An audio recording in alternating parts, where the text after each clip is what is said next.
Sunlight on the Range by Nathaniel Bishop. Colorado Territory, 1875. The setting sun cast long shadows across the Colorado Territory, painting the distant mountains in shades of crimson and violet. Margaret Sullivan watched from the small porch of her newly acquired ranch house, her hazel eyes scanning the vast landscape that now belonged to her, 20 acres of good grazing land, a modest cabin, and endless possibilities. The journey west had not been her choice initially. When her father died 6 months ago in Philadelphia, leaving nothing but debts and a deed to land she'd never seen, Margaret had faced the harsh reality that a single woman of 24 had few options in proper society. Rather than accept marriage to her father's business partner, a man 30 years her senior with wandering hands and cold eyes, she had sold what remained of her family's possessions and purchased passage on a westbound train. Her fingers twisted the simple cotton of her skirt as the first stars appeared overhead. 2 weeks at the ranch had taught her more about self-reliance than 24 years in Philadelphia. Her hands, once soft and pale, now bore calluses and small cuts from learning to mend fences and tend the small vegetable garden behind the house. "Miss Sullivan." The voice startled her from her reverie. A rider approached, the familiar figure of Thomas Barnes silhouetted against the darkening sky. Her nearest neighbor, owner of the vast Blue Creek ranch that bordered her modest property, had become an unexpected ally since her arrival. "Mr. Barnes," she acknowledged, straightening her posture as he dismounted in front of her porch. "What brings you this way at such an hour?" "Your mare got loose again," he said, leading Margaret's stubborn horse beside his own mount. "Found her helping herself to my south pasture." Margaret sighed, embarrassment warming her cheeks. "I'm terribly sorry. I thought I secured the gate properly this time." Thomas Barnes was not what she had expected upon meeting her first Western rancher. Educated at Yale before returning to claim his father's legacy, he spoke with the refined accent of the East, but moved with the easy confidence of a man at home in this rugged territory. His dark hair curled slightly beneath his hat, and though sun had weathered his face, he couldn't be more than 30. "No harm done," he said, the hint of a smile playing at the corners of his mouth. "Though you might consider that this is the 3rd time in 10 days. I'm beginning to think she prefers my company to yours." "Or perhaps she simply prefers your grazing land," Margaret replied, descending the steps to take the mare's reins. Her fingers briefly brushed against his, and she withdrew quickly, hoping the dimming light concealed her reaction. "You should join us for supper tomorrow," he said unexpectedly. "My sister arrives from Denver on the afternoon stage. She's been eager to meet you." Margaret hesitated. "I wouldn't wish to impose." "It's hardly an imposition when I'm extending the invitation," he replied. "Unless you've other plans." They both knew she didn't. The nearest town was 15 miles away, and Margaret had made few acquaintances beyond Thomas and his ranch hands, who occasionally assisted her with tasks too difficult for a woman alone. "Very well," she conceded. "What time shall I arrive?" 6 o'clock. "And Miss Sullivan," he added as he mounted his horse, "you might bring your cookbook. Catherine is many things, but a talented cook is not among them." With that parting comment and a touch to his hat brim, he turned and rode away, leaving Margaret with her wayward mare and an unfamiliar flutter of anticipation. Thomas Barnes had not planned to become the guardian of his neighbor. When word reached him that Sullivan's land had finally been claimed by an heir, he'd expected a greenhorn man from the East with grand, impractical ideas about ranching. The stagecoach's arrival 2 weeks ago had proven him wrong on all counts. Margaret Sullivan had stepped down from the coach in a plain traveling dress, her auburn hair neatly pinned beneath a modest hat, carrying nothing but a single trunk and a determined expression. Thomas had introduced himself out of neighborly obligation but found himself increasingly drawn to check on her progress. Now, as he rode back toward his ranch house, the lights already glowing in the windows against the gathering darkness, he wondered at his impulsive dinner invitation. Catherine would surely draw conclusions that would make him uncomfortable. His sister had been pushing him toward matrimony for years, insisting that at 31, it was time he found a wife to share his prosperity. The fact that the nearest eligible women were either the aging widow Bennett or girls barely 16 had kept him safely single. Miss Sullivan's arrival had changed the equation, and Catherine would certainly notice. Rodriguez, his foreman of 5 years, greeted him as he dismounted at the stable. "Found the lady's horse again, eh?" the Mexican asked with a knowing smile. Rodriguez had come north 15 years ago, working his way up from cowhand to Thomas's most trusted employee and friend. "That mare has developed a particular fondness for our south grass," Thomas replied, removing his saddle. "The mare, see," Rodriguez nodded, his expression suggesting he found his employer's frequent rides to the Sullivan property transparent. "And her owner comes for dinner tomorrow?" With Catherine arriving, it seemed the hospitable thing to do. "Of course," Rodriguez agreed with exaggerated solemnity. "Very hospitable. Nothing to do with the señorita's fine eyes or the way you mention her in every conversation." Thomas shot him a warning glance. "Miss Sullivan is alone and unfamiliar with ranching. It's merely neighborly concern." "As you say, sir," Rodriguez replied, but his smile remained as he took the reins of Thomas's horse and led the animal away. Thomas sighed as he walked toward the main house. Perhaps inviting Margaret Sullivan to dinner had been a mistake, but for reasons he wasn't yet prepared to examine too closely, he found he couldn't regret it. The Barnes ranch house stood 2 stories tall, with a wide porch wrapping around 3 sides and glass windows that must have cost a fortune to transport from the east. Margaret felt distinctly underdressed as she approached in her best dress, a simple blue cotton that had been fashionable in Philadelphia 3 years ago. She had spent the morning baking, producing a somewhat lopsided apple pie that nonetheless smelled delicious. Between the pie and her beloved family cookbook, she hoped to make a favorable impression on Thomas's sister. A young Mexican woman answered her knock, introducing herself as Elena, the housekeeper. Margaret was led to a sitting room furnished with pieces that would not have looked out of place in any fine Philadelphia home: a polished piano, bookshelves lined with leather-bound volumes, comfortable chairs arranged around a stone fireplace. "Miss Sullivan?" Thomas entered from an adjoining room, looking different in well-tailored clothes rather than his usual work attire. "I'm glad you could join us." Before Margaret could respond, a small woman with dark hair swept into the room. Catherine Barnes shared her brother's intelligent eyes and self-assured manner, though where Thomas carried himself with quiet confidence, his sister radiated vivacious energy. "You must be Miss Sullivan," Catherine exclaimed, taking Margaret's hands in her own. "Thomas has told me almost nothing about you, which naturally made me twice as curious." "Catherine," Thomas warned, but his sister merely laughed. "You'll soon learn that my brother believes in saying 10 words when 50 would be more illuminating," she told Margaret. "Now, tell me everything about yourself while Thomas fetches us some refreshment." Under Catherine's skillful questioning, Margaret found herself relating the circumstances that had brought her west. Thomas returned with glasses of sherry, saying little but watching the interaction between the women with an expression Margaret couldn't quite decipher.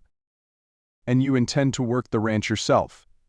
Catherine asked, her tone indicating neither approval nor disapproval, merely interest. "I have little choice," Margaret replied honestly.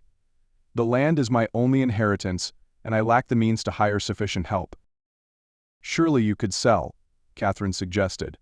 "Return east with the proceeds, perhaps to family or friends who might assist you in finding a suitable position or marriage." Margaret's spine stiffened. "I have no family remaining, and I find I prefer the possibility of failure on my own terms to security purchased through dependence." A moment of silence followed her declaration, broken by Thomas's unexpected chuckle. "I believe my sister has met her match in forthright speech," he observed, raising his glass slightly.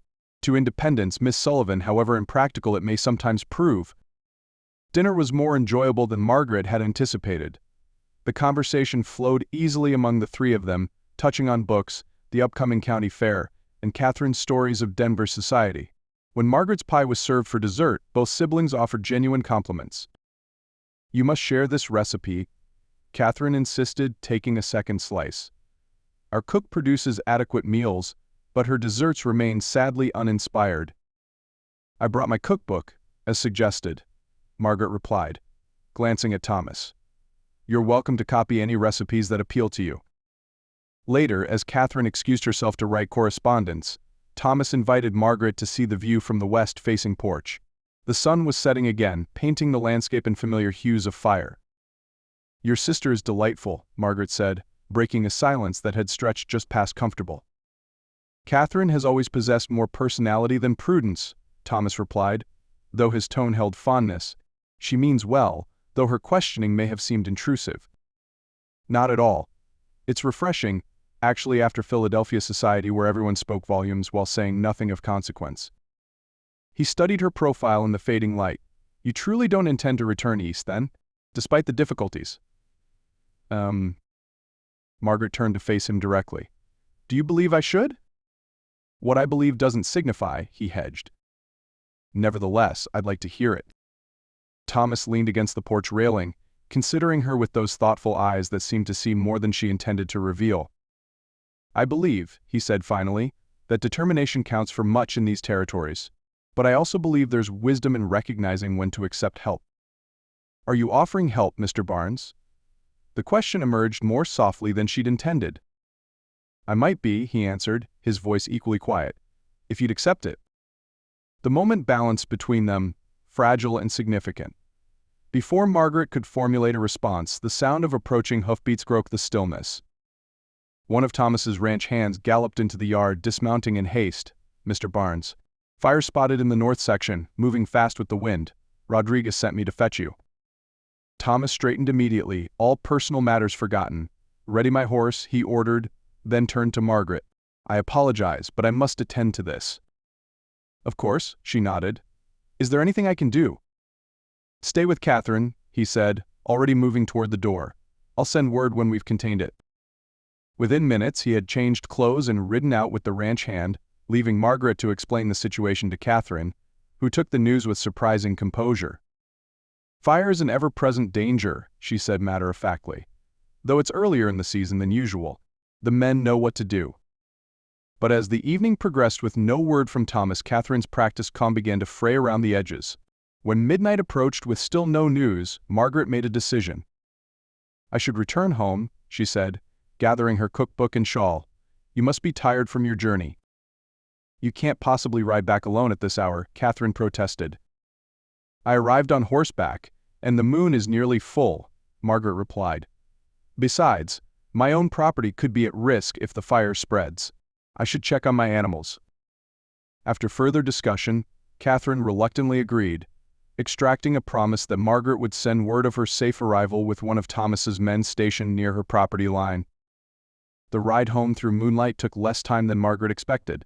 As she crested the final rise before her ranch, she could see the distant glow of the fire to the north, still on Barnes' land, but closer to her own border than she'd anticipated. Rather than continuing to her cabin, she turned toward the flickering light. Thomas had fought fires before, but each one renewed his respect for their destructive power. This one had started small, likely a lightning strike from the brief storm 2 days prior, smoldering unnoticed until wind had breathed it to life.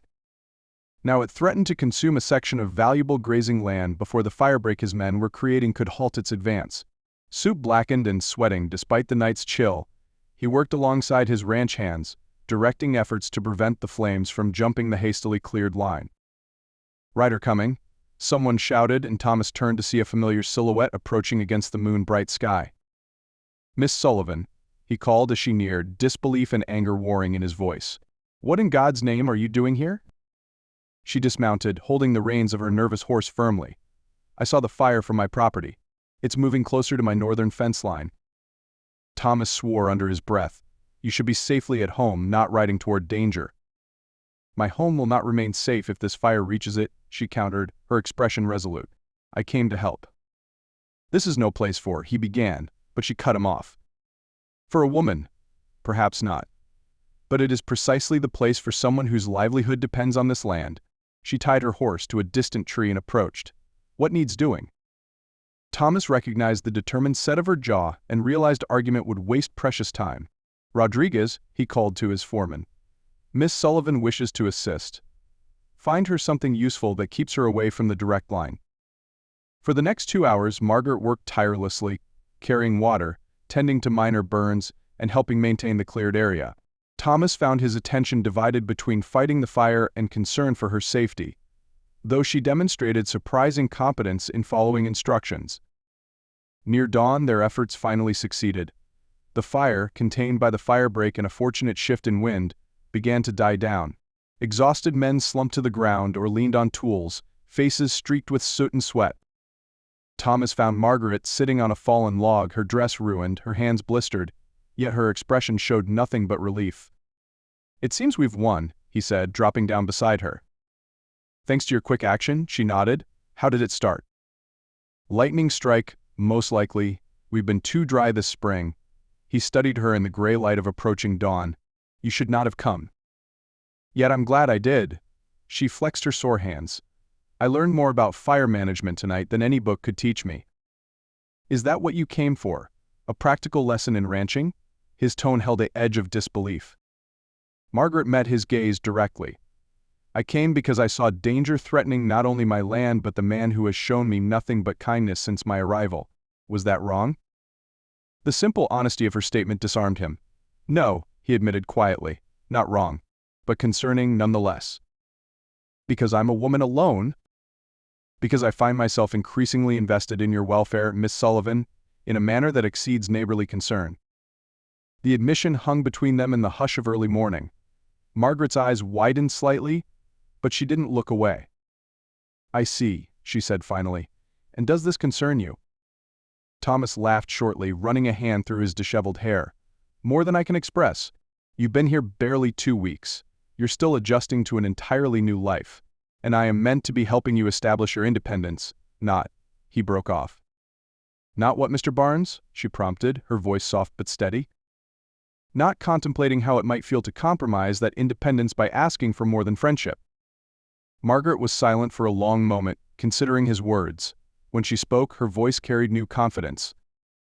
There is a significant difference, I think, between accepting help offered out of kindness and forming a partnership of mutual respect. She looked out over the smoldering remains of the fire. One diminishes while the other strengthens. Is that what you want, Margaret? A partnership? The use of her given name felt significant, a small boundary crossed. I don't know what I want yet, she answered truthfully. I came west seeking independence, not romance. But I find my definition of independence evolving. Perhaps true freedom lies not in refusing all connections, but in choosing the right ones. Dawn was breaking fully now, painting the sky in pale gold and chasing shadows from the land. Thomas stood and offered his hand to help her rise. Then perhaps, he suggested, we might explore this evolution together, at whatever pace suits you. Margaret placed her blistered hand in his, allowing him to assist her to her feet. I believe I would like that, Thomas. He retained her hand a moment longer than necessary. I should see you safely home. You must be exhausted. As are you, she pointed out. Your men need rest as well. Rodriguez will oversee their return. I'll escort you. The ride back to Margaret's small ranch was quiet, both too tired for extensive conversation. As they approached her cabin, the morning sun illuminated the modest structure and the surrounding land. It's not much compared to your place, Margaret observed as they dismounted. It has potential, Thomas replied, his gaze taking in not just the property but its owner as well. With time and care, it could become something remarkable. The double meaning was not lost on her. Time we have, she said with a small smile. Care I'm willing to invest. As am I, he answered, his expression serious despite his exhaustion. Rest today, Margaret. Tomorrow, if you're willing, I'll bring some men to repair your north fence line. Ensure the fire can't threaten your property if it flares again. I accept, she said, on the condition that you allow me to provide the midday meal for everyone. A fair arrangement. He hesitated, then added, Catherine departs in 3 days. She's organizing a small gathering before she leaves, nothing elaborate, just a few neighbors. Would you attend? I would be honored, Margaret replied, though I have nothing suitable to wear for a social event. Thomas smiled. Catherine mentioned something about excess trunks and a desire to alter some dresses that no longer suit Denver fashion. I suspect she might approach you with an offer of fabric and assistance. Your sister is formidable, Margaret observed, but her tone held admiration rather than criticism. She is indeed much like someone else I've recently met. With that observation, he touched his hat brim in farewell and mounted his horse. Margaret watched him ride away, aware that something fundamental had shifted between them. The land that had represented her independence now seemed to offer possibility of a different kind, not the solitary existence she had expected, but perhaps something richer. As she entered her small cabin, exhausted but strangely happy, Margaret realized that the West was reshaping her as surely as she was attempting to reshape this plot of land. The future remained uncertain, full of challenges she was only beginning to understand, but for the first time since her father's death, uncertainty felt less like a burden and more like promise. She paused at her window, watching Thomas's figure grow smaller in the distance. and allowed herself to acknowledge the warming sensation in her chest that had nothing to do with the morning sun and everything to do with the man who had just left. Tomorrow would bring fence repairs and shared meals. Beyond that lay Catherine's gathering, more conversations, more moments to discover whether this unexpected connection might flourish in the demanding soil of the Colorado Territory. For now, that prospect was enough to carry Margaret into dreams as she finally sought her bed, the scent of smoke in her hair, and the memory of Thomas's words echoing in her mind. With time and care, it could become something remarkable.